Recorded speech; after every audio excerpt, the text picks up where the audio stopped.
name is Weina, and thank you so much again for being here. I know it's early, but I'm an early bird myself, and I'm so happy to be here with you all.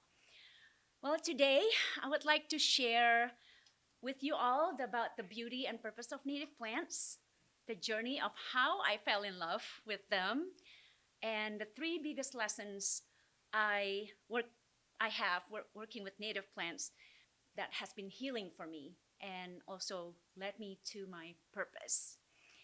But before we dig in, there's going to be a lot of gardening puns, so can't help it. So before we dig in, I want to ask you what your idea is.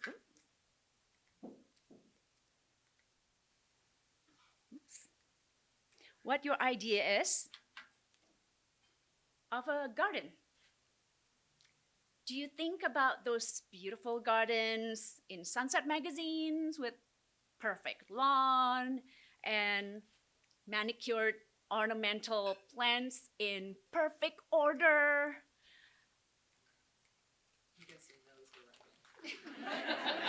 You're in the right crowd. I won't judge. So, or a garden that's a bit messy but filled with life.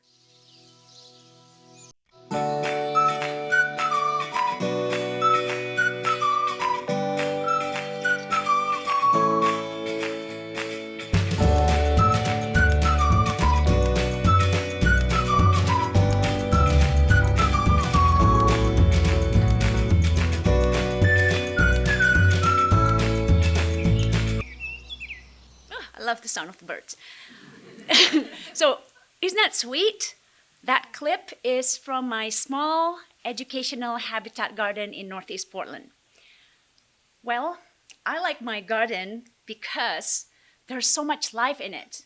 So when I feel bored or when I feel blah, uninspired, I just go right outside in my garden and there's so much happening over there. And then I always feel so inspired and I feel so much joy after I spend time in my garden. However, more than half of my life, I wanted that Sunset Magazine garden because I didn't know any better. So this excerpt from Doug Tellamy, an American entomologist, ecologist, and conservationist, explains why. He said, "We were taught from childhood that plants are decorations and our landscapes are for beauty. They are an outlet for expressing our artistic talents and an oasis for having fun and relaxing in.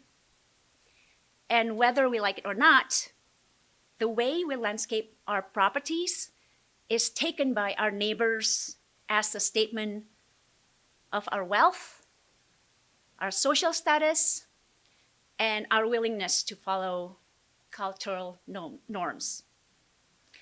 But no one taught us that we have forced the plants and the animals that evolved in North America, our nation's biodiversity, to depend more and more on human-dominated landscapes for their continued existence.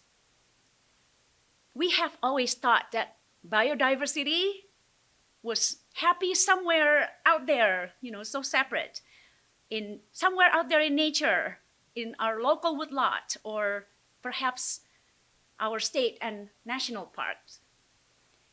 We have heard little about the rate at which species are disappearing from our neighborhoods, towns, counties, and states. Even worse, we have never been taught how vital biodiversity is for our own well-being. So, what kind of plants is he talking about when he mentioned about biodiversity? Do you want to take a guess? Native plants. So,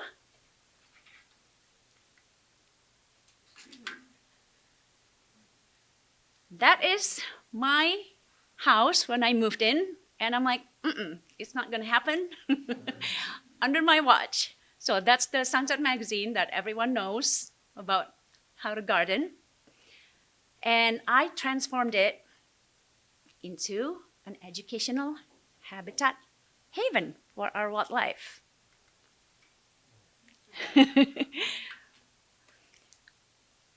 So, yeah, it's mostly planted with, of course, native plants. And there's so much life in it. And I also open my garden for a garden tour so people can come because it's a small one, it's manageable because a lot of people say like, oh, I can't do native plants because it takes a lot of space. No, if you choose the right ones, you don't need a big space. So I opened my garden. This is part of the Design Week PDX in 2018. So if you're interested in my garden tour, I have it every year, annual tour. You feel free to sign up to my email list, and then I'll let you know when that's going to be. All right, so back to it. Like I said, half of my life, I didn't know any better. I thought plants are plants. They're all good. But today, I would love to tell you about what native plants is and its crucial role for our wildlife and well-being. But before I tell you all about it, I would like to take you on a journey of how I met and fell in love with native plants. I was born in Jakarta, Indonesia. I didn't have a garden, only a small concrete planting with a few plants in it. And then even with that, I just love serving the few plants I have in there.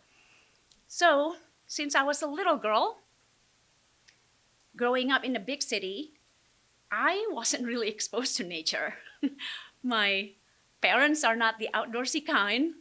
The only outdoor activities my dad did was playing tennis. And my mom, forget about it. She's like going to the malls. So regardless of that, as a little girl, I had this big inclination and soft spot toward nature. I always like sobbed profusely when I watched wildlife being tortured and habitats being destroyed on National Geographic. Like I was feeling their pain, or I knew there's some kind of like urgency for our wildlife. Then after high school, I went to San Francisco for college to study graphic design, focusing on branding and packaging design as part of a cooperative program between USF and Academy of Art College. Then I moved to LA, California. Don't judge me. I followed my ex-husband, hence X.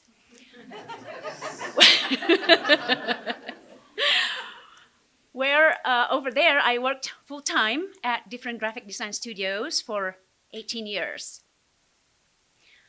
As much as I enjoyed working at graphic design studios, back then it was kind of fun because there were still a lot of like paper companies and they're throwing parties and yeah, it was really fun. But designing identities and food packaging for big brands and big companies kind of hurt my soul. Because behind those big brands that I worked so hard to make them look so good, their ingredients were shit. And they only care about profit, not their employees' well-being, let alone for the environment. So I realized what I was doing was part of the problem. So that little girl's inclination to nature kept gnawing at me, and as an adult, I started longing to do something good for our environment. So on the weekends, I started volunteering for nonprofit organizations around sustainability. That led me to Theodore Payne Foundation, a nonprofit nursery that is dedicated to the understanding, preservation, and the use of native plants for our habitat.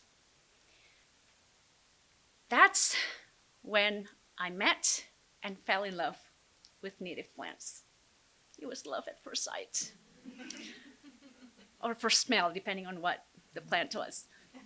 Now that I shared how I fell in love with native plants, I would like to tell you all about them and why they are important for our wildlife. A plant is considered native if it has occurred naturally in a particular region, ecosystem, or habitat without human introduction. Oh, okay. Can you hear me?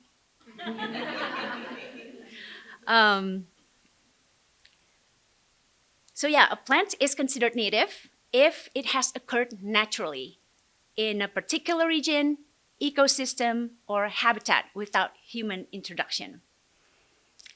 Native plants have formed symbiotic relationships with native wildlife over thousands of years, and therefore they offer the most sustainable habitat. Consequently, 9 out of 10 leaf-eating insects, including caterpillars that turn into butterflies and food for birds, they only can eat plants that are native to their region.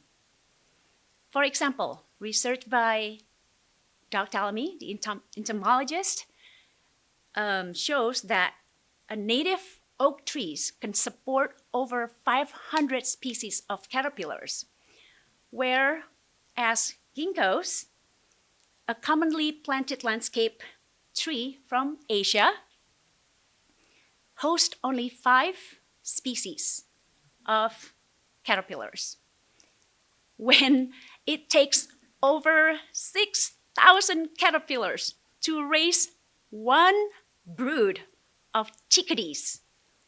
Now that is a significant difference. We need to feed those baby chickadees. Meanwhile, there's only 4% pristine habitat left in the US due to habitat loss to agriculture and development. So those learning nuggets shook me to the core. That little girl in me said, "That's it, Weina. If you love wildlife and want to help them survive in this tough landscape, you need to spread the word about native plants." So with that said, native plants are the base food web for our wildlife. Without native plants, there will be no wildlife. And when there's no wildlife, guess what? We're screwed. Why? Because we depend on them. Just one example, our native bees play a crucial role in pollinating our food source. They prefer to forage from native plants rather than exotic plants. And our native bees have been doing all the legworks for our agricultures even before honeybees came here in the 1600s, introduced by human. I feel like the honeybees always get the good rap.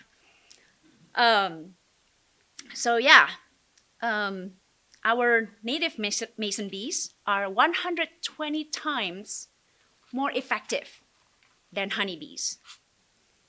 They are more efficient pollinators because honeybees have a colony to support, and they carry most of the pollen they collect back to their hive. Whereas mason bees and most of our native bees are solitary and do not have a hive, so all of the pollen they collect stays with them. So, like a lot of people are like me, they want to do something good for the environment, they want to start something with their garden, but didn't know about all this information. So that gave me a purpose. And that's when I became a fierce native plant fairy, heart-centered entrepreneur, and educational speaker, committed to share that knowledge with the world to help our wildlife, especially in the urban landscape.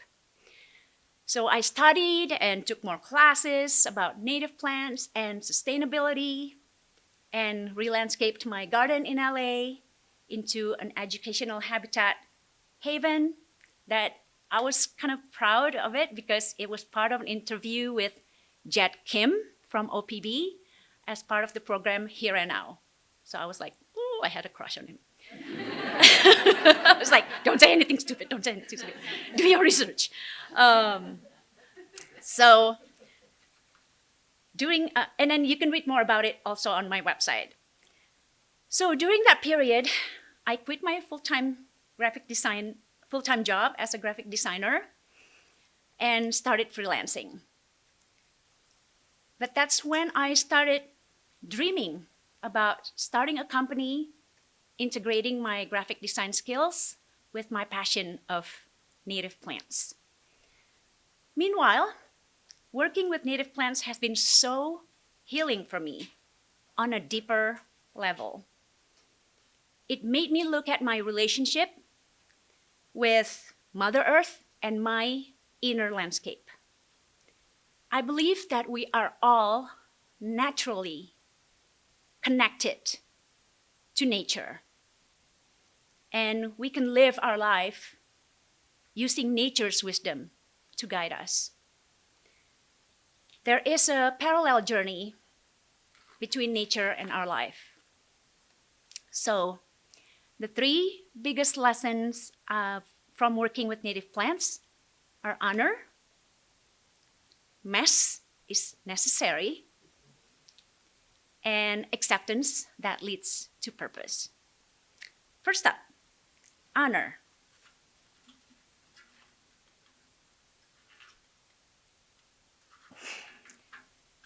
In this day and age, we are so disconnected with nature.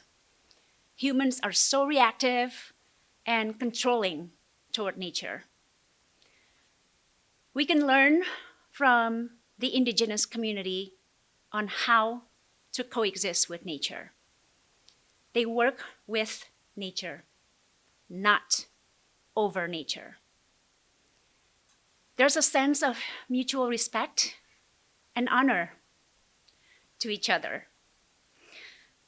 They recognize the significance, importance, and sacredness of their land and the ecosystem around them. We can learn from the indigenous community on how to honor and become the stewards of our natural landscape. We are part of nature and our own inner landscape of self. When we honor ourselves, we recognize our own significance, history, and sacredness of our values, purpose, and beliefs. So in return, we can honor each other, our natural landscape, and show up authentically for our community. We belong to the earth, no matter where we live. Wouldn't we want to honor the land that we belong to? Wouldn't we want to honor the kinship that we innately have with our plants, insects, and birds that bring us so much joy? Nature has been so generous to us and unconditional. So now it's time for us to reciprocate and honor her. Let's honor the land, the rich history, and the ecosystem wherever we live by decolonizing and restoring our gardens and outdoor spaces with native plants, the plants that belong wherever we live.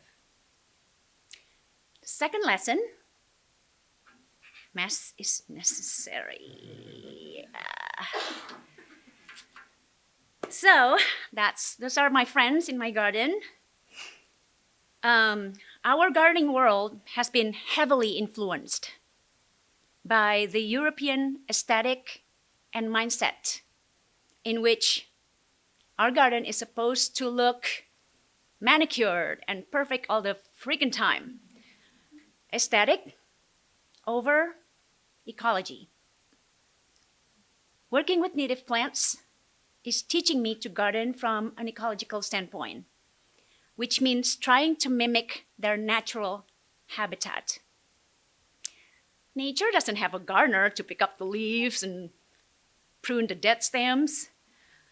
So leave the leaves. Gardening with native plants is perfect for lazy people. So yeah, leave the leaves. Those leaves on the ground, the dead hollow stems, and the brush piles, they are homes for our critters, especially during winter. For example, Luna moths and swallowtail butterflies disguise their cocoons and chrysalises as dried leaves, blending in with the real leaves. Bumblebees create nests in cavities, underground, in trees, and brush piles. With that said, mess is necessary. It serves a purpose for their habitat, which to me, it's more beautiful and meaningful than a tidy yard. We can shift our mindset from a temporary perfection to a profound, long-lasting impact for our habitat. And as an entrepreneur, I learned from nature to embrace the mess. As you all know, I'm sure you all know. It's part of the process of creating something you're passionate about. It took me a long, messy path to get where I am now. I thought I would go back to Indonesia, marry an Indonesian man, have kids, and work up the corporate design ladder to become an art director. Instead, I'm here in the US, creating and doing what I love. Now at 51, it's gonna be 52 in May, I'm growing my business that I started in my late 40s. Speaking of mess, this is a little bit too much information, but who cares? Perimenopause. Who's going through perimenopause here? Speaking of fucking mess. It's adult, right? Yeah, we're adult.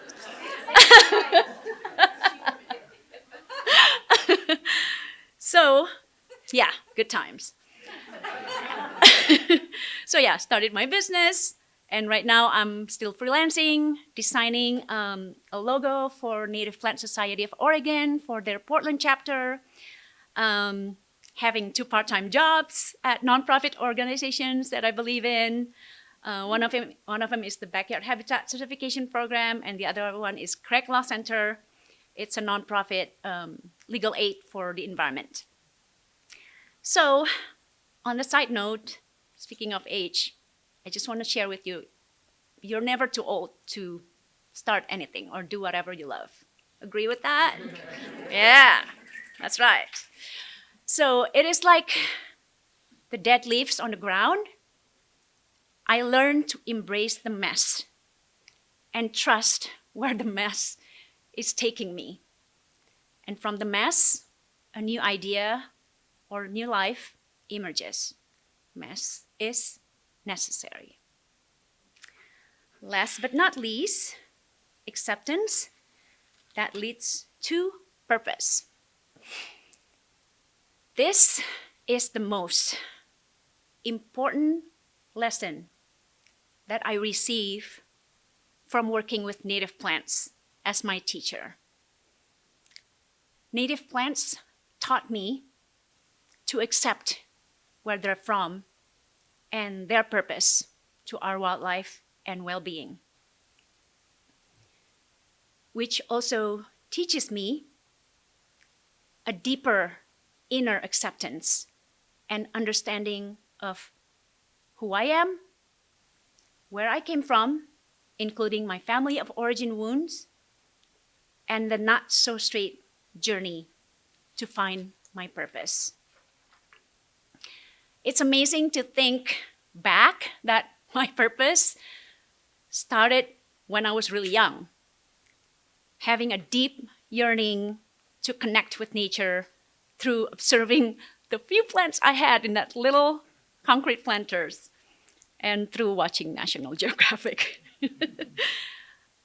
As I said earlier, when I fell in love with native plants, I knew that I found my purpose. But that doesn't mean I know what to do with this. I still didn't know what to do with it at the beginning. All I knew was that I wanted to become the hub of information and resources for people who want to help our wildlife, and also I want to bring native plants to the forefront of gardening world through my design skills, creativity, and crafts to create something educational and beautiful to inspire people to learn more about them. With that said, I accepted the challenge and the discomfort to create something totally different, totally niche. I thought about becoming a botanist or a landscape designer, but I'm like, I just want to continue using graphic design and my passion together. So I didn't want to take the path of least resistance to serve my purpose. So I started with something I knew, graphic design. I designed a product line called Cultivate Happiness, featuring one of our native wildflowers, blue flax. And to channel my craft, I started creating mini habitat centerpieces, as you all can see, using repurposed containers, and those are in the repurposed lamp globes. For my friends back then, who doesn't have a garden, only has like a small outdoor balconies, while sharing information about native plants with them. And they loved it. They loved it. They want to, hey, can you teach me how to make one? And they also like, wow, how come I didn't know anything about native plants before? So it was a good thing to do. And then I was like, there's something here. So I brainstormed company names with my design mentor and designed the logo. It's good to have an in-house designer in a company. I work for free, for myself. Don't get some ideas, don't get ideas. While a variety of outreach projects and collaborations began to take root. And from there, Poppy and Finch was born. Oh, I was already there. There you go. A niche. So Poppy and Finch is a niche botanical design studio inspired by the beauty and purpose of native plants. Now my product line is expanding. I'm creating lots of unique living centerpieces for gifts, teaching hundreds of workshops, hands-on workshops for companies, organizations for their team building activities. I also provide one-of-a-kind botanical experience with my pop-up trailer for special events, coming up with creative botanical solutions for small outdoor spaces. And I have a small pop-up shop. Right now it's resting. It's at Garden Fever in Northeast Portland. And now I'm standing here in front of you all.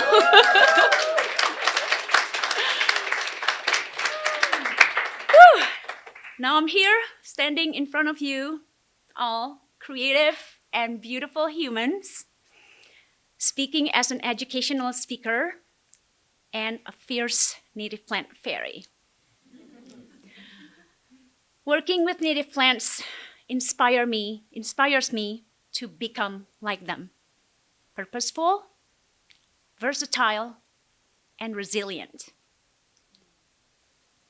Let me help you cultivate your connection with nature in a deeper and meaningful way. Let me help you become the steward of our land and wildlife wherever you live, because through acceptance, each of us can become like our own native flora, beauty with purpose. Thank you.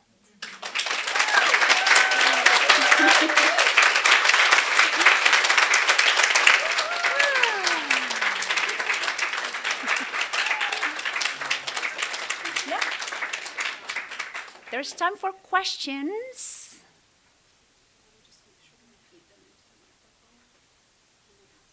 Oh, yes. Yes. When you say that you work on small projects, what's your definition of small? Anything. Anything really. I just love sharing my passion from like schools to neighborhoods. Yeah. And I'm just like native plants, I'm versatile. Any other questions? Yes. Hi. What do you do with your little pop-up trailer? Good question. So my pop-up trailer is more about, when I have my pop-up trailer for events, for example, I don't know. I had my pop-up trailer at at the Tryon Creek as part of their Trillium Festival last year. But I don't know, it was kind of like, the weather was kind of like sketchy. It was like, it was cold. So I do that for events, collaborations, and I want to reach out to more, like wineries or, any kind of event so I can share more word about native plants. But in the trailer, if that's your question, I didn't repeat her questions. She's wondering like what I do with my trailer. So what I do is like I can do different things. Usually I do planting service to create all the botanical living centerpieces. So people can bring their containers, and then I make a mini habitat for them, and then they can leave and mingle and come back and pick up their centerpieces. So yeah, that's what I do. But I also do like for weddings I do like botanical crowns. So I do whatever for native plants. Hi, Angela. Hi, thank you so much for your presentation, because I came to learn about native plants, but I actually was thinking about purpose all this morning, because purpose is in my heart. And I think what I learned today is that native plants is a great vehicle to live our purpose, because then we can kind of learn so much on acceptance, being messy, or whatever values we want to reflect from that experience. And I had bought many of your centerpieces for presents for my friends. I have attended some of your events. I even took the corporate person that I work with Yeah. to visit you. So I encourage you all here in the audience to make sure, come and see these presentations, but also sponsor the businesses behind them, because we are who we want to be. Thank you, Angela. Oh my God. I didn't pay her to be here. Just out of the record. Thank you, Angela. That means a lot.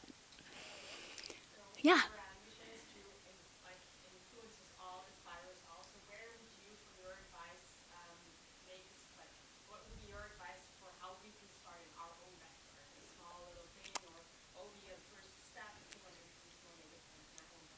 Yeah, good question. Did anybody hear the question? How how can we do? Sorry. What's our first step for our garden or whatever outdoor spaces that if we want to start introducing native plants? So for if you don't have a garden like a balcony, outdoor balconies, it has to be outdoor to serve the purpose for our habitat. I would start incorporating native plants in your container gardens, no matter how small it is, because native plants also has a lot of, ground cover that has short root, so you don't have to have like a big space for it.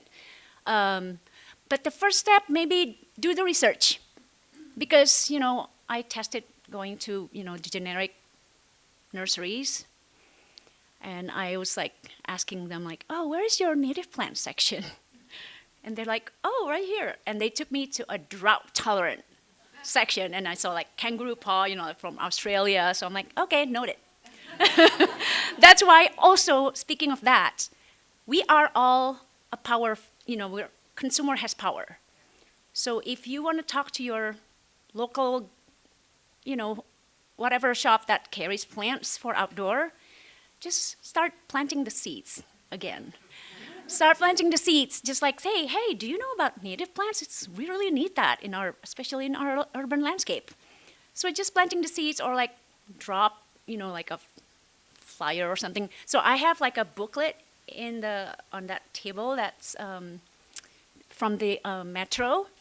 So you can download it as a PDF. So that's where I start. I just kind of like start familiarizing yourself with native plants, because just be careful, like also a lot of hybrids. You want to try to stick with the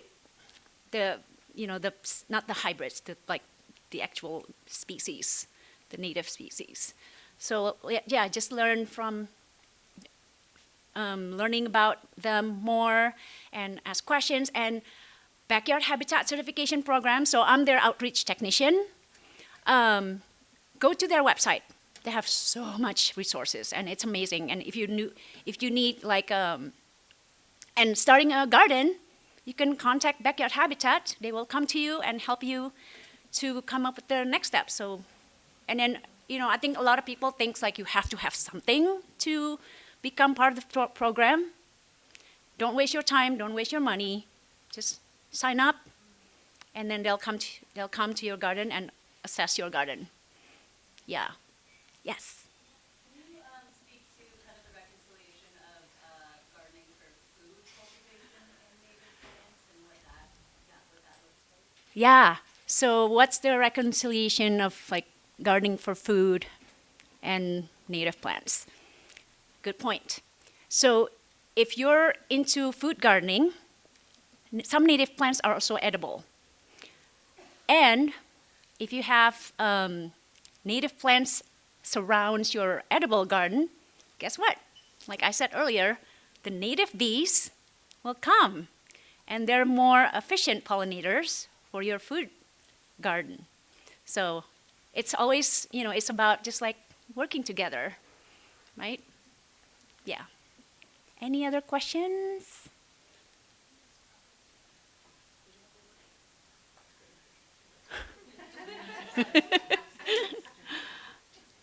Oh, hi.